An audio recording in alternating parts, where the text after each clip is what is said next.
that which is hatred, and that which is anger, and all of those emotions which may be called negative are distortions of love.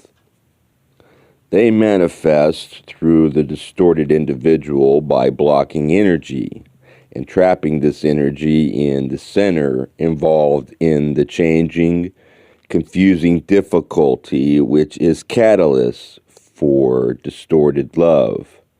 This catalyst may be extreme.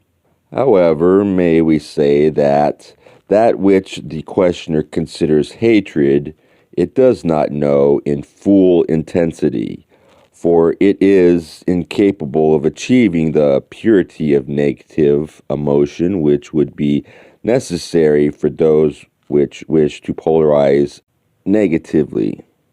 Nevertheless, we in no way disregard or lessen any of those emotions which are beyond the control of the entity at this time.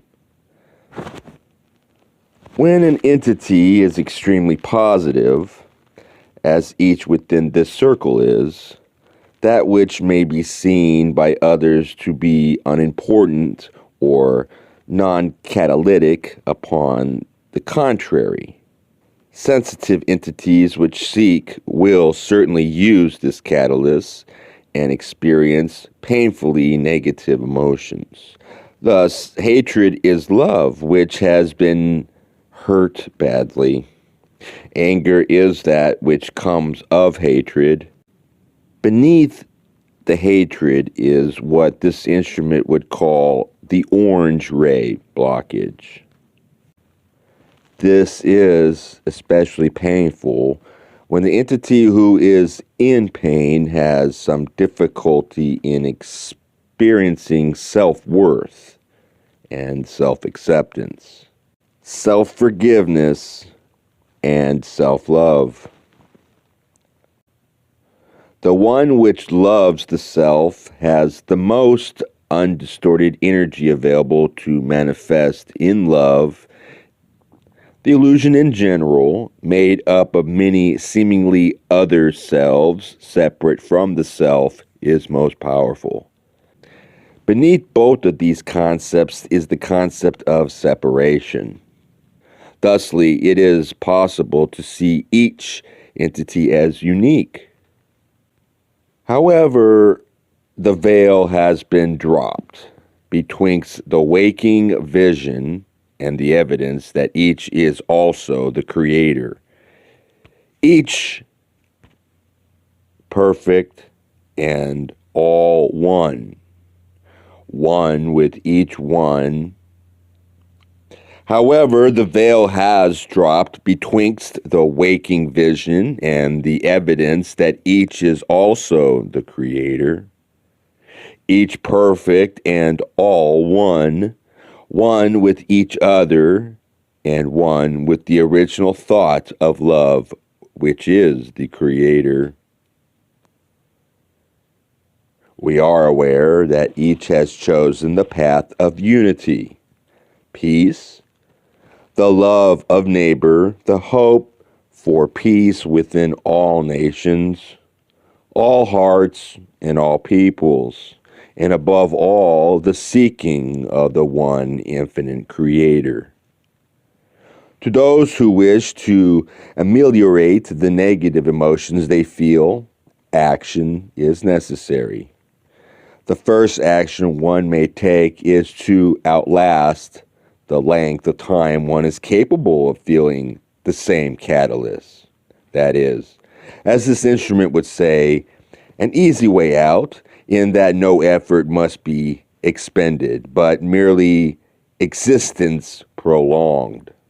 However, we are aware that each wishes to move as quickly as possible along the pilgrim's path towards the mysterious face of truth. Thusly, we would give you harder ways to work upon the distortions of love, which are the result of blockages which keep energy from moving through the lower energy centers up into the heart energy of unconditional love.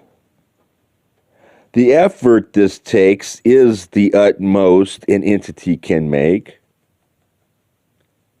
And when that utmost is not enough, when the entity which seeks fails to love without distortion, the entity must immediately begin to forgive the other, forgive the self, forgive the situation, and forgive the illusion.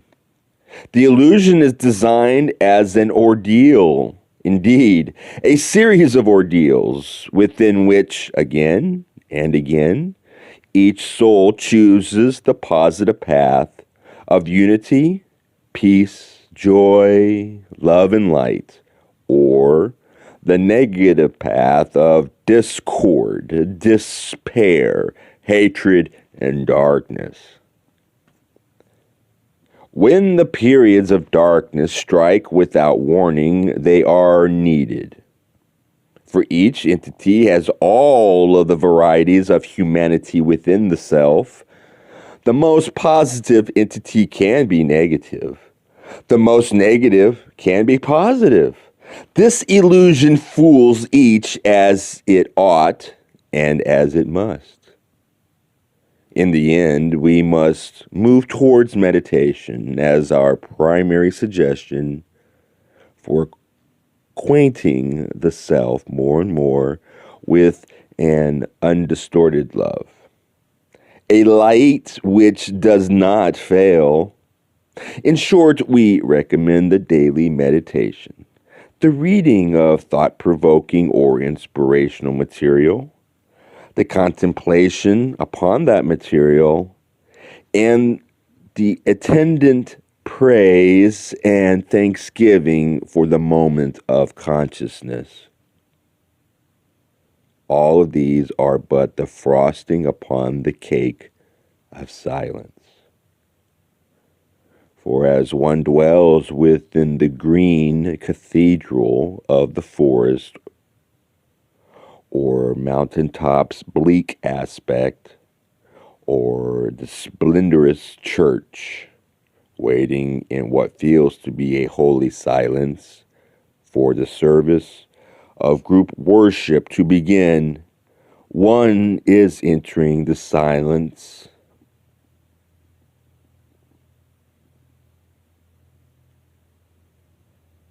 One is entering the silence within, as well as sharing the silence without. Within there lie infinite spaces, for within lies all that there is. Each of you has two basic parts. One part is that of the Creator, that of undistorted love, and to the body, to each cell is given this awareness. In moving and knowing the body, an avenue into an excellently unblocked state of consciousness is encouraged. Therefore, if the entity is not able to meditate, it may walk about within the creation of our Father, Mother.